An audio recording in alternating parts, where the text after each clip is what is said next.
The head of Hamas resistance movement in the occupied West Bank says Palestinians have the right to resist the occupying Israeli regime and are resolved to continue the path of resistance despite hardships.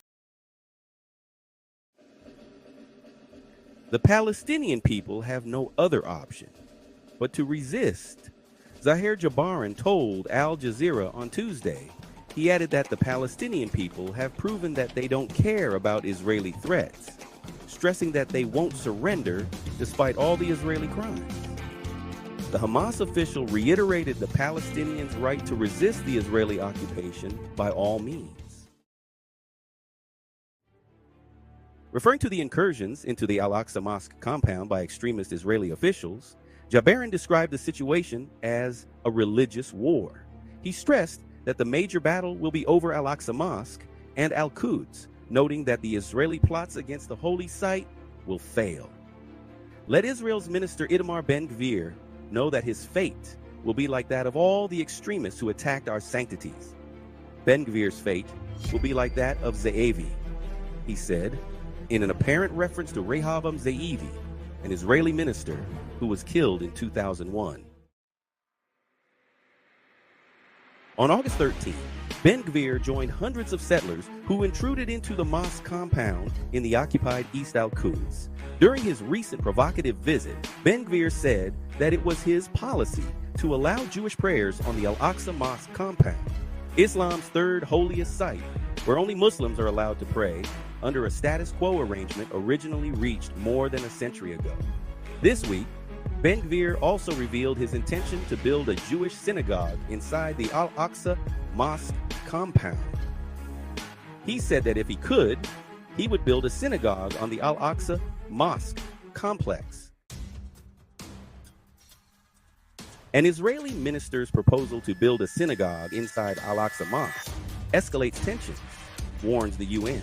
The UN condemns the latest remarks by far-right Israeli minister Itamar Ben-Gvir about the Al-Aqsa Mosque compound as highly counterproductive.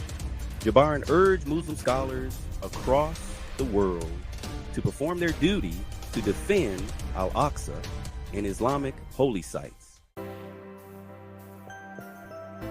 The Hamas official also stressed the importance of unity among Palestinians to resist the occupation amid the current difficult circumstances. Regarding the talks aimed at reaching a ceasefire agreement in Gaza, Jabaran blamed Israel's prime minister for the lack of an agreement, saying, Benjamin Netanyahu wants to prolong the war in order to achieve his personal interests.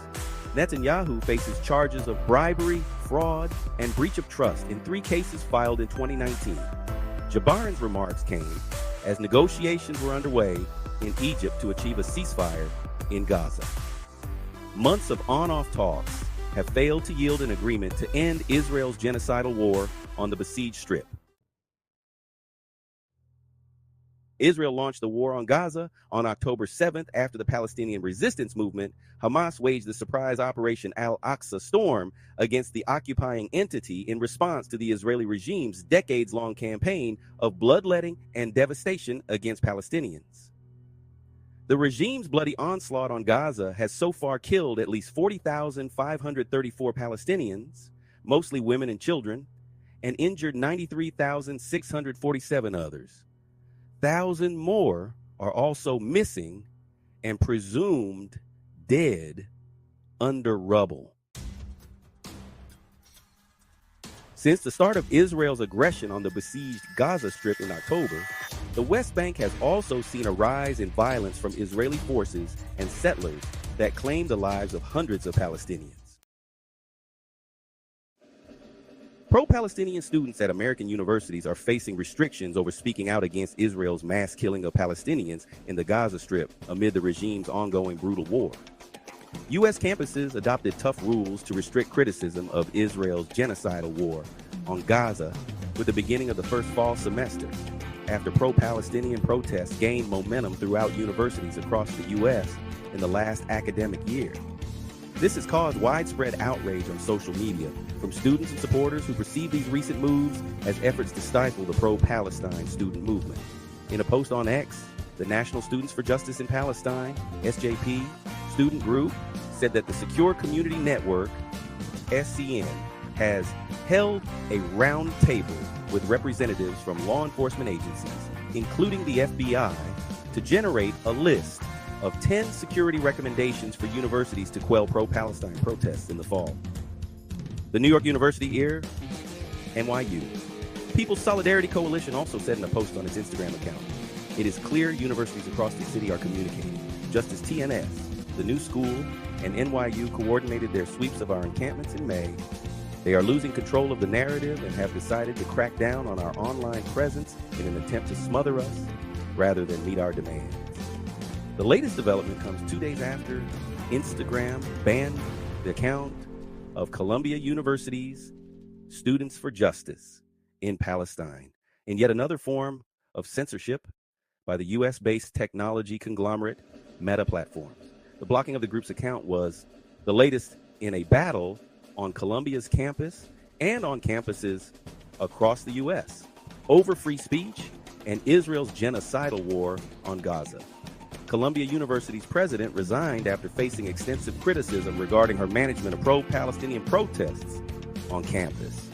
The protesters who demanded an end to the US-backed war were met with brutal police violence. The Gaza Strip-based Palestinian resistance movement Hamas and the West Bank headquartered Palestinian Authority have vehemently condemned the escalation of the Israeli regime's deadly aggression across the occupied territory.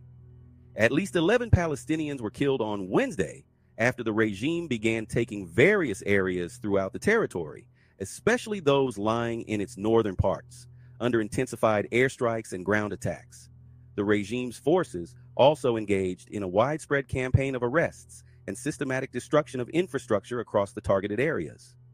The Palestine Red Crescent Society said Israel carried out airstrikes against several towns across the occupied West Bank, killing at least 10 Palestinians.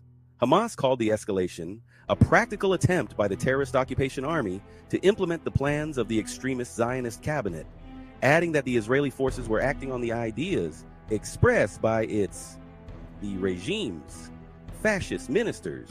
Notorious figures within the regime, including so-called Security Minister Itamar Ben-Gvir and Finance Minister Bezalel Smotrich, have called for the 1967 occupied territories annexation by Tel Aviv. The latter has even set out plans to prevent the territory's inclusion as part of a Palestinian state. Hamas, meanwhile, warned that the regime was seeking to expand its October-present genocidal war on Gaza, which has so far claimed the lives of at least 40,534 Palestinians, to the West Bank. Israel's ongoing strikes on the besieged Gaza Strip have claimed the lives of more civilians, including women and children. Hamas considered the regime's aggression against both territories to be a product of the suspicious international silence and the absolute political and military support from the American administration and some Western capitals. The movement, however, expressed certainty that the regime's campaign in the West Bank will undoubtedly be broken by the steadfastness of our people. Concluding its statement, it called on the Palestinians there to engage in a general mobilization and escalate all forms of resistance. Also on Wednesday, Nabil Abu Rudaina, spokesman for the Palestinian Authority presidency, denounced the Israeli aggression, saying it continued a comprehensive war on the Palestinian people, their land, and their holy sites. The policy would lead to dire and dangerous results, he warned, adding, however, that the escalation would not reward the regime with security and stability. The world must take immediate and urgent action to curb this extremist regime that poses a threat to the stability of the region and the world as a whole, he said. Amid the Israeli genocidal war against Palestinians in Gaza, which has claimed more than 40,500 lives so far, including over 16,500 children, survivors are making their presence felt through creative media. A series of drawings by children in the besieged Palestinian territory who have so far survived the bombings point to the scale and magnitude of the tragedy that has befallen Palestinians. Shared by the Médecins Sans Frontières, also known as Doctors Without Borders, the drawings were made by Palestinian girls who are receiving mental health counseling at a clinic in Al-Mawasi.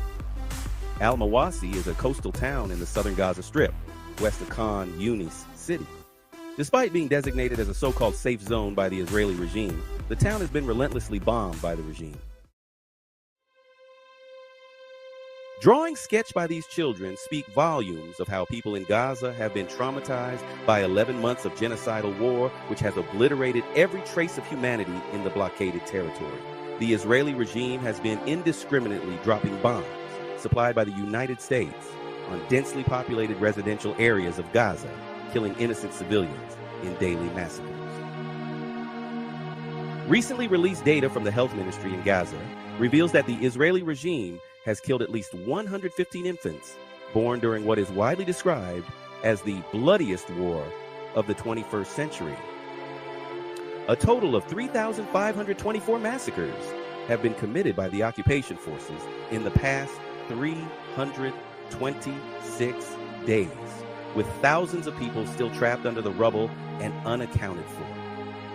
The percentage of child and women victims of the war is 69, according to the Palestinian Health Ministry.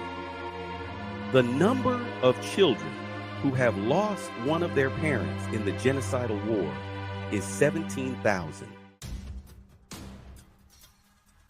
Last month, UN experts sounded the alarm about the Palestinian children in the besieged territory losing their lives due to the Israeli regime's deliberate starvation campaign.